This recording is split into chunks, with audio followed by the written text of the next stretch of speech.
నాకు వివాహ వయసు వచ్చింది. మా తల్లిదండ్రులు దైవ సేవకులకి వివాహం చేస్తారు.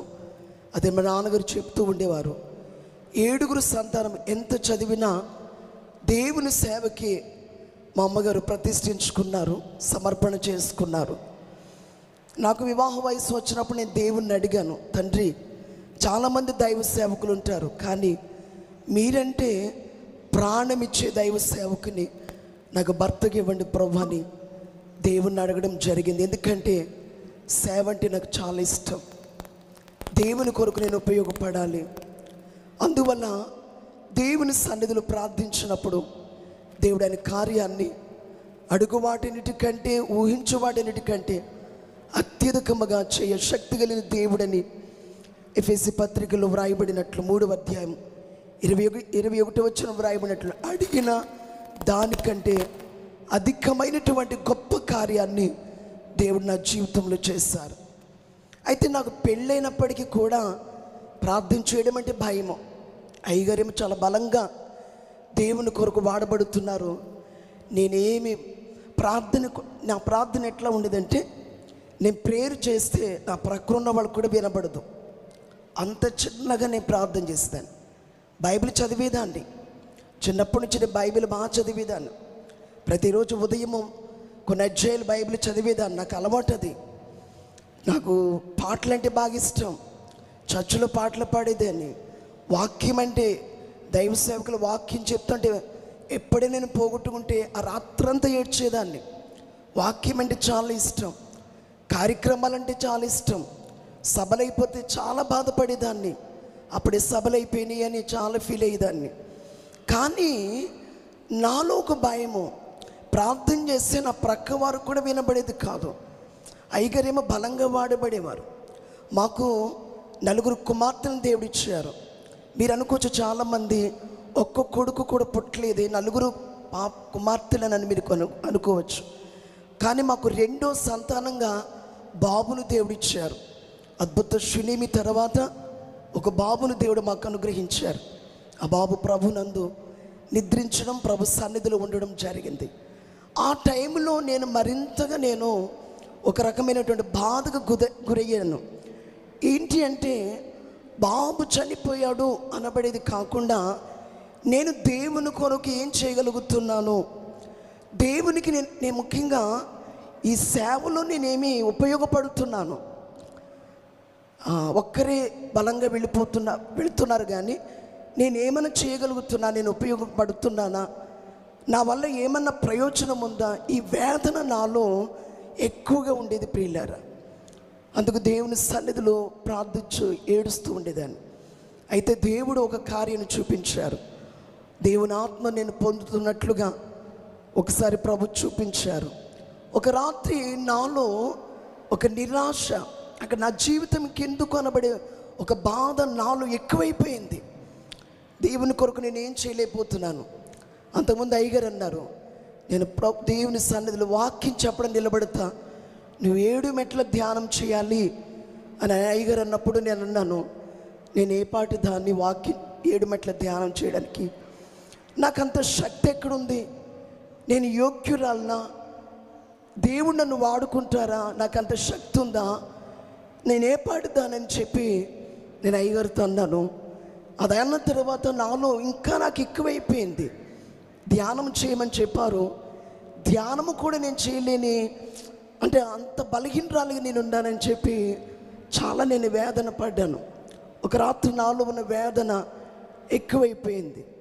ఆ రాత్రి కాలం ముందు అయ్యగారు నేను నిద్రపోతున్నారు, నేను లేపడం జరిగింది. ప్రార్థన చేయమన్నాను, ఎందుకంటే నాకు చాలా ఇదిగా ఉంది. ఆ రోజు మోకరించి అయ్యగారు నేను మోకరించి ప్రార్థనలో ఉన్నాం. చాలాసేపు ప్రార్థన జరుగుతుంది. 1 గంటలో ప్రార్థన జరుగుతుంది. ఆ గదిలోనికి ప్రభు రావడం జరిగింది. అయ్యగారు చాలా బలంగా ప్రార్థన చేస్తున్నారు. నేను కూడా నాకు తెలియకుండానే స్తుతి అనబడేది నాలోనికి వస్తుంది. ఆ రాత్రి దేవుడు నన్ను ఆయన ఆత్మ చేత అభిషేకించడం జరిగింది. యేసు మహారాజుకు బలమైనటువంటి దేవుని ఆత్మ, పరిశుద్ధాత్మ శక్తి నాలోనికి రావడం, నాలో ఉన్నటువంటి భయము పటాపంచలైపోయింది ప్రియులారా. అది ఎగిరిపోయినట్లు అయిపోయింది భయము. నాలో ఎక్కడ లేని ధైర్యము, ఎక్కడ లేని బలము, ఎక్కడ లేని స్ట్రెంత్ నాకు వచ్చేసింది.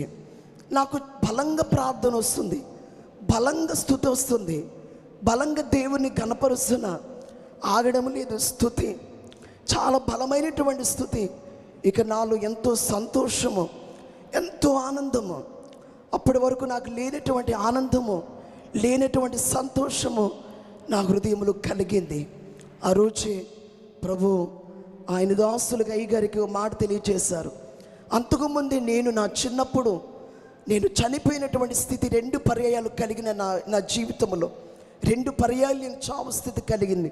ఒకసారి జాండీస్ అయినాయి, కామెర్లు అయినాయి, పసిరికలు అంటారు రాయలసీమలో. అవి అయిపోయి పసిరికలు వచ్చి నేను చనిపోయే స్థితి కలిగింది. ఆ రోజు మా నాన్నగారు మీటింగ్ వెళుతున్నారు. వచ్చేసరికి నేను చనిపోతాను, నా పరిస్థితి పూర్తిగా మారిపోయింది.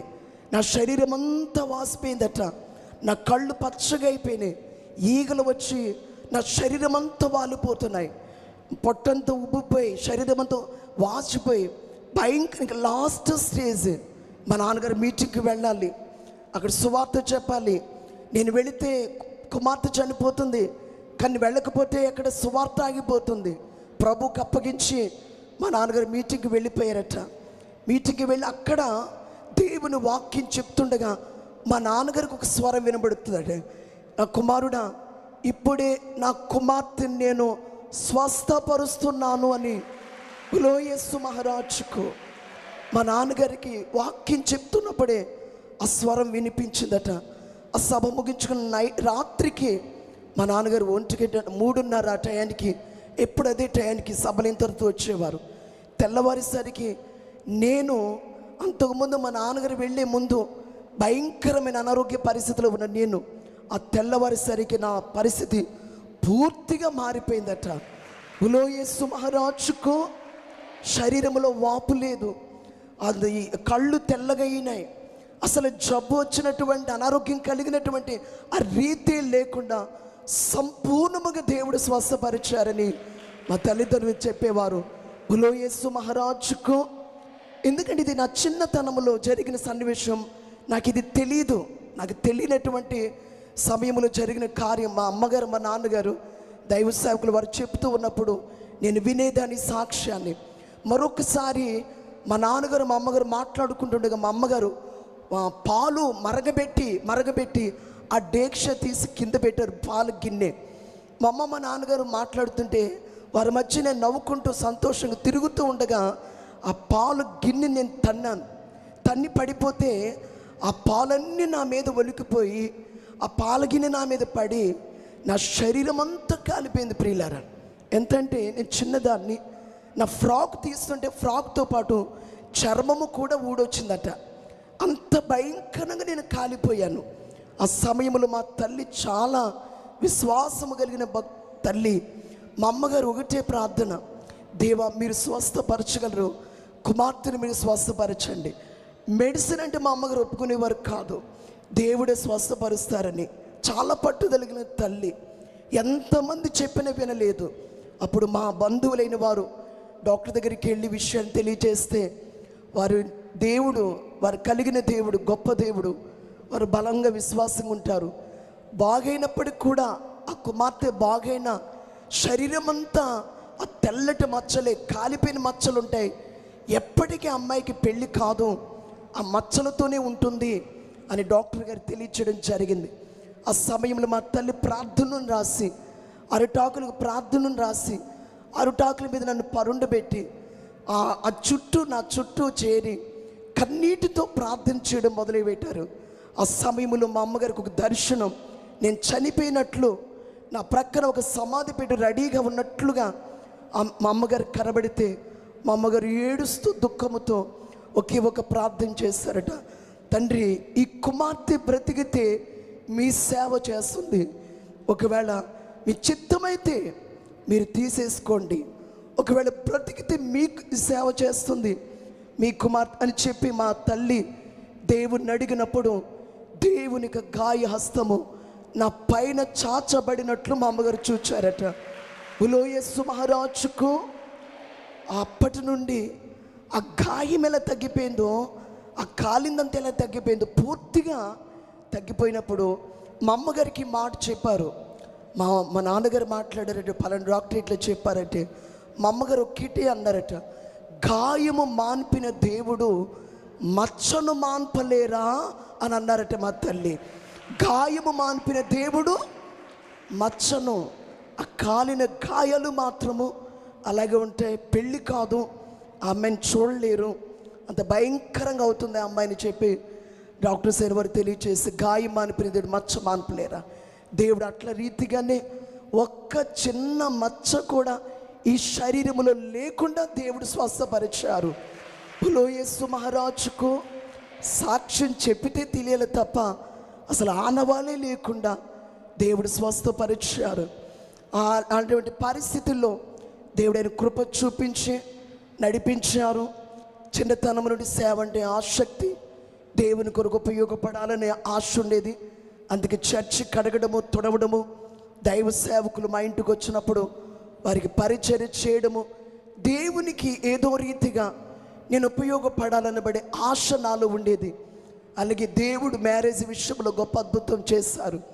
కానీ అయ్యగారు బలంగా వెళుతున్నారు, నేను బలంగా దేవునిలో వెళ్ళలేకపోతున్నాను, నేను ఏమాత్రం ఉపయోగపడలేకపోతున్నాను అనుకునేదాన్ని. కానీ దేవుడు ఆయన ఆత్మశక్తినిచ్చినప్పటి నుంచి బలంగా దేవుని కొరకు ఉపయోగపడే భాగ్యాన్ని ప్రవిచ్చారు. ఆ తర్వాత అన్నారు అయ్యగారు 7 మెట్ల ధ్యానం చేయాలి ఈ వారం అన్నప్పుడు నేను అన్నాను, ఖచ్చితంగా నేను నిలబడతాను 7 మెట్ల ధ్యానానికి అని తెలియచేయడం జరిగింది.